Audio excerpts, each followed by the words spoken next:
Some sad news in the entertainment world also. Roger Ebert passed away at the age of, I believe he was 70.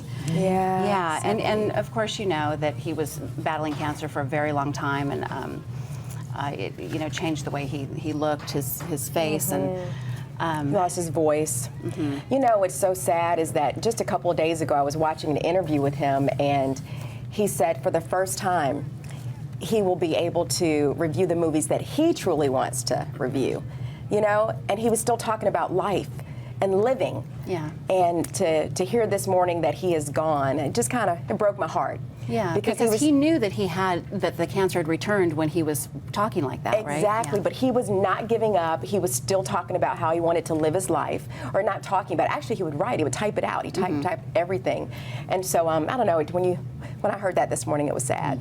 Yeah, because sometimes no matter how hard you fight and no matter how determined you are to beat it, when God says it's God time, has it's a time. different plan. What was his partner's name before? Roper. What's his first name? Oh, you mean Siskel? Oh, Siskel. Siskel and Ebert. Gene No, Siskel. was that But it? then Roper was the second one. Yeah.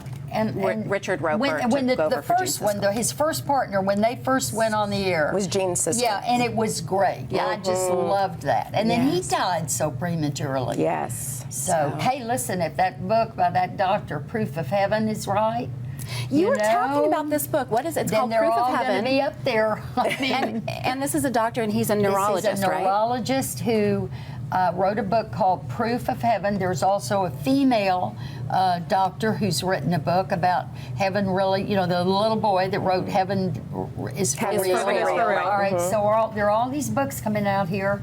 But this one, Proof of Heaven, has the most credibility, I think, because this man is a scientist. He is a physician. Yeah. They don't believe, they believe in what you see is what you have. Right, and that's didn't he it. really poo-poo the idea Yes, of he life did. after death? Well, But he didn't is- believe in God. He was That's an right. atheist. And Yeah. now it's all different. So Totally that's a good different book. now. I have the book, and I'm going to finish it. Then I'll share it with and you. then share it. I would love to. I wish we could get him on this show. Let's get him on, Stuart. Please. I mean, wouldn't that really. be Or if we He could would get be- somebody that's already in heaven But how to does be he- on the show. We could do a live Satellite. from heaven. Yeah. That Satellite would to heaven. really be good. That would be real good. I do love those stories, though. You know, people who say that they've been to the other side and come back. And, Yeah. and it's interesting because, you know, if you read a lot of them, all the stories are really similar. And let me tell you, it gives you a different perspective about death. Because we look at death as such a negative thing, it's something that we all dread. But if you look at it from what we're going to gain, if you really believe and you have faith in God and heaven and all the great things it'll be, you won't be so sad about going. And We'll I miss think the the people good that thing go. is there will be no technology there.